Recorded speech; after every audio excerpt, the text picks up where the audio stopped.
So allegedly, Jorge Masvidal and Gilbert Burns have verbally agreed to fight each other in either December or January of next year, and I thought I'd give my reaction to that news and also give an early prediction and breakdown on how I see that fight going, because this is a massive matchup for the UFC. I feel as though Gilbert Burns' name value maybe has increased the most out of any fighter ever coming off of a loss. I know there's been other examples of this in UFC history, like of course when Alexander Gustafsson lost to John Jones and stuff like that, but at least in recent memory, Gilbert Burns' name value after that Khamzat Chimaev fight has absolutely skyrocketed. The amount of respect that people have for him. Hardcore fans already had that respect for Gilbert Burns, but I feel as though now the casual fan base has really come around to Gilbert Burns and his attitude in terms of fights that he's willing to take and stuff like that. Always willing to step up to the plate, and I really like this matchup in the welterweight division. It makes sense ranking-wise. They're both coming off losses.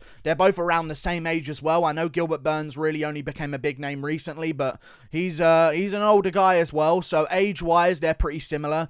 Situation in their career-wise, they're around the same area as well. I feel like Gilbert Burns is probably seen as a more likely guy to continue at the top of the welterweight division for the next few years compared to a guy like Jorge Masvidal, who's already made a lot of money and stuff like that. But this matchup makes sense. Number 4 versus number 9. I mean, Masvidal is quite far down the rankings because there's been a bit of a mix-up since Jeff Neal beat Vicente Luque and Sean Brady's risen to the top, and Bilal Muhammad has made a bit of a run recently as well. So a lot of people have overtaken Jorge Masvidal here, but I like this matchup and I think it needs to be made. And Jorge Masvidal on Instagram has said, or on Twitter has said, don't believe anything anyone says about me unless you hear it from me. And Gilbert basically said, so the UFC is lying then? If you don't want to fight, it's all good. Just say the word and I'll move on. Simple as that. Like, it's very interesting to me how this stuff works out, because Gilbert Burns has clearly heard from the UFC, Masvidal's verbally agreed to fight you. Would you like to verbally agree to fight Masvidal? I feel like the only reason Masvidal is even putting this out there is to say, like, don't corner me. If I'm going to do it, I'm going to do it myself. It's weird to compare the BMF Jorge Masvidal to a child in this way. But, you know when you were a child and you were going to do something anyway, and then your parents told you to do something? This is what Masvidal is reacting like right now. I was going to clean my room, but now you've ordered me to? I don't want to. Okay? Because I was going to do it out of my own free will, and now you've cornered me in with an order.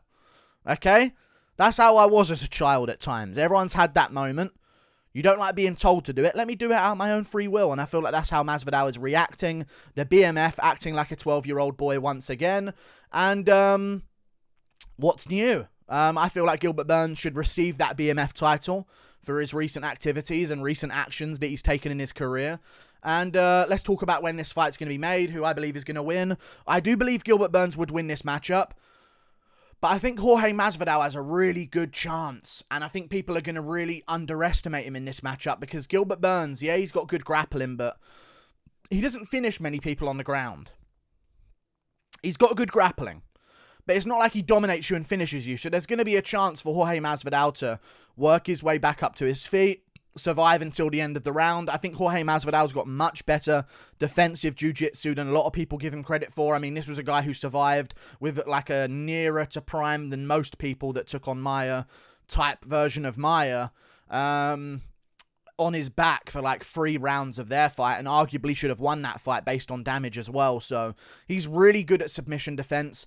He's not going to give up an easy submission. I mean, you're going to have to catch him in some kind of weird inverted triangle as he's going for a takedown on you and get the submission of the year to submit a guy like Jorge Masvidal. So I think he's got a good style matchup here for himself. On the feet, I think he would have a decent chance. I just don't think Masvidal's that committed to the game anymore. I really don't. I think he's lazy. I don't think... I mean, we see him on podcasts, and it's the stuff that you love Masvidal for. Like, he was saying, you know, I smoke 2 joints before every practice session on the Nelk podcast, and he was mentioning it on Impulsive as well, and I'm thinking, like, Burns ain't doing that. I mean, maybe his name suggests that he would be burning one up, you know what I'm saying? But he doesn't. He trains, he's committed, he's at Sanford, he gets right back in the gym, he gets to work. Same with Colby Covington. I just feel as though Jorge Masvidal has that McGregor personality where he's never going to be 100% committed once he does make that big money in his career. But I feel as though he might have a chance here. I'm going to go with Gilbert Burns, 29-28 decision is how I see the fight going. But when does it happen? December, January, date to be determined. There's no bogeys up my nose. I just have a random itch because my mustache hairs are tickling the rim of my nostrils. Apparently UFC 282 or UFC 283. Now, I feel as though the reason why they've left this up to, you know, like, we'll see what we're going to do with it and we don't want to really lock it down for one date yet, is because UFC 282, they're probably going to try and get Jones versus Miocic on there and stuff like that. So they've got plans for UFC 282. And I also feel as though we've got a lot of Brazilian champions. Oliveira coming up soon. Paulo Costa's fighting soon. Aldo's fighting this weekend as well. So not champions, but big name Brazilian fighters that could be on a Brazil card.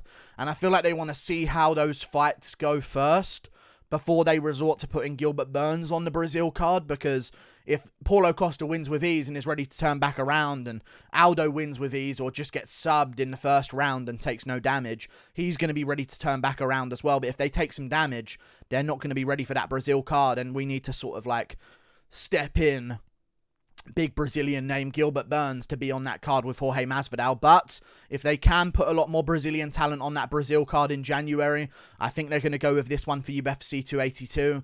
And I think they should go with it for UFC 282 because that's a massive card. And I think we need a massive card because this pay-per-view ain't good enough. Okay, Tyson Pedro, Harry Hunsucker on the main card of a pay-per-view. Come on. That's a disgrace. UFC 279. Disgrace. UFC 280.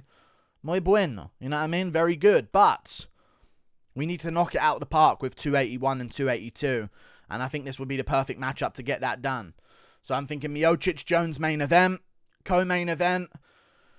Maybe a Yuri Prohaska versus Glover Teixeira in the co-main event. Feature fight. Jorge Masvidal versus Gilbert Burns. Maybe put like an Adrian Yanez versus Frankie Edgar on the card as well. And then slide in one more of like I don't know what else they're going to put on the card, but something good on the end of that card as well. Maybe even the Ponzinibbio Lawler fight that's already been made, but we'll see how it goes.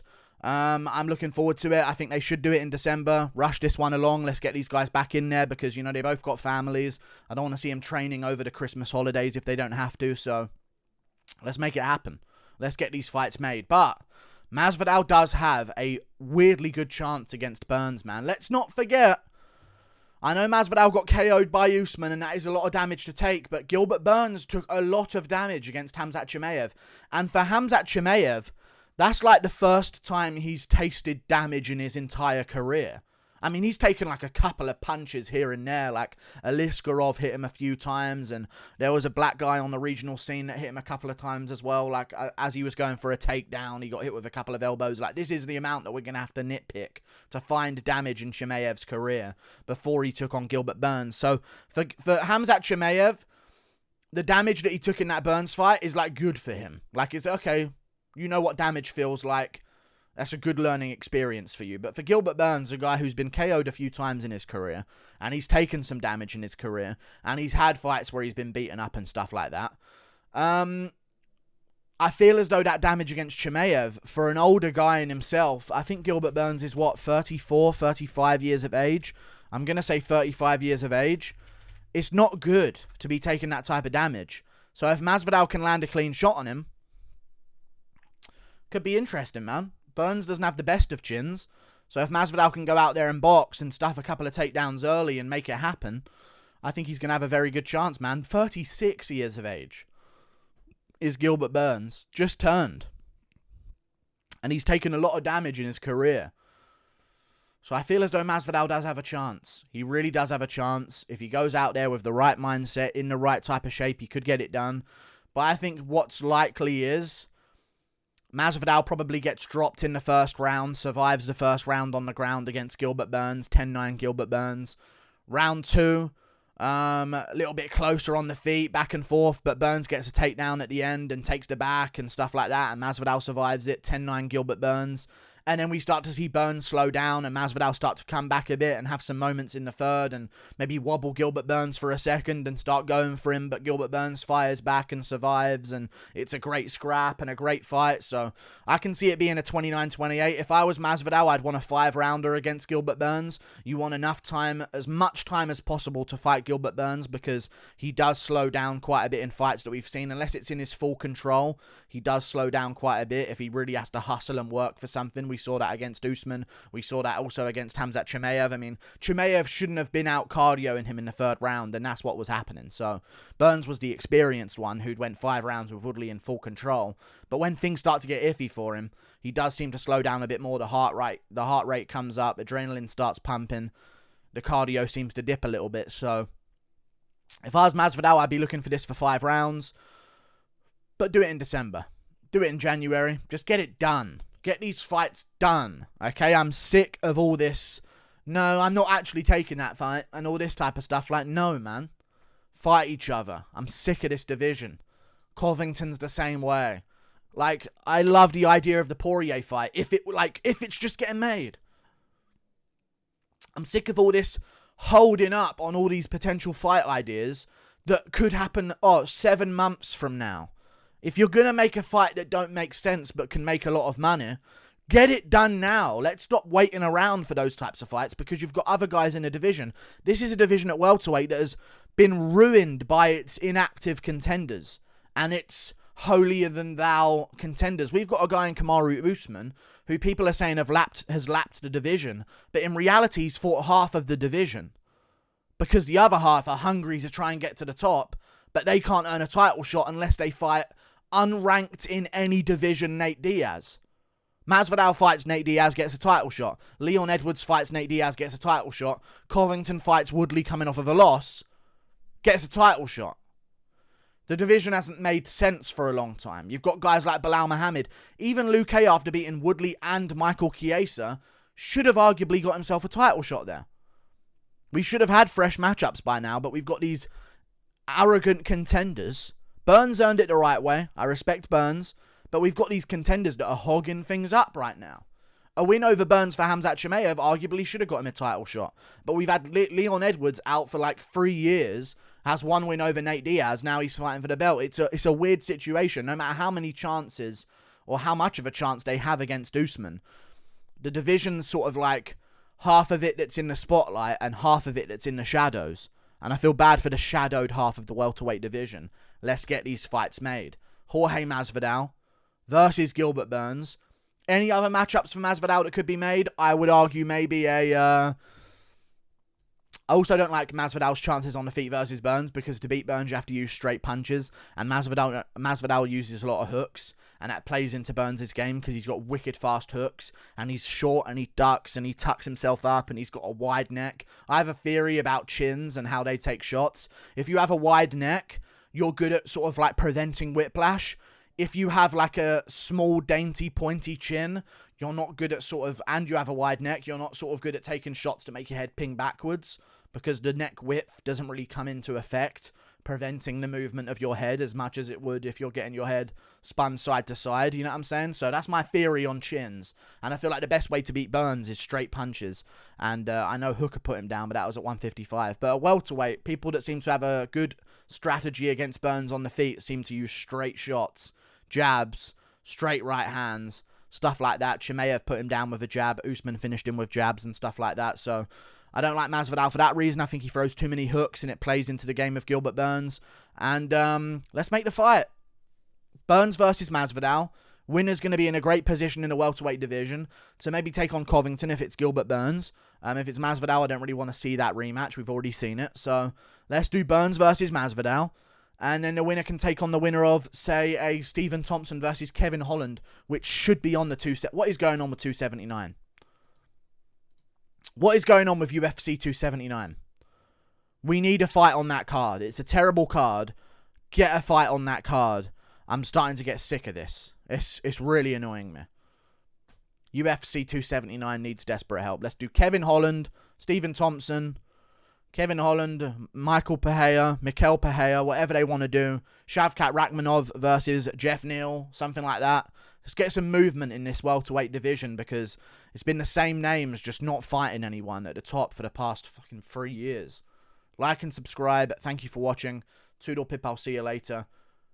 Burns 29-28. Goodbye.